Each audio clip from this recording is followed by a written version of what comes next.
এ বাবা! মা তুমি পায়েস বানাচ্ছ? দেখো গাইস আমার মা পায়েস বানাচ্ছে সেই মজা। ও বাবা তুমি আমার জন্যে বানাওনি, বোনের জন্যে বানাইছো?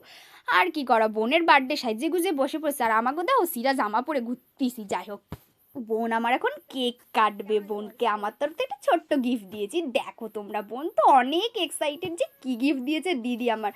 যাই হোক, বোন খুলতে খুলতে মনে হয় পাগলাই হয়ে যাচ্ছে। কি যে বিরক্ত লাগছে, কি করবে, বার্থডে বলে কথা কিছু বলতেও পারতেছে না, কষ্টে মষ্টে খুলেছে। দেখো গাইস আমি চকলেট দিয়েছি, আর বলো না, তাও লজেন্স। তারপর একটা চকলেট দিয়ে দিলাম। দেন ফাইনালি আমার ফাইনাল গিফটটা দিয়েছি। দেখো তোমরা কেমন হয়েছে গিফটটা। আমি আমার বোনের জন্য একটা কুর্তি নিয়েছিলাম। আরে আরে হয়েছে হয়েছে, এখন কেকটা কাটার পারতেছি না, আমার আর ভাল লাগতেছে না।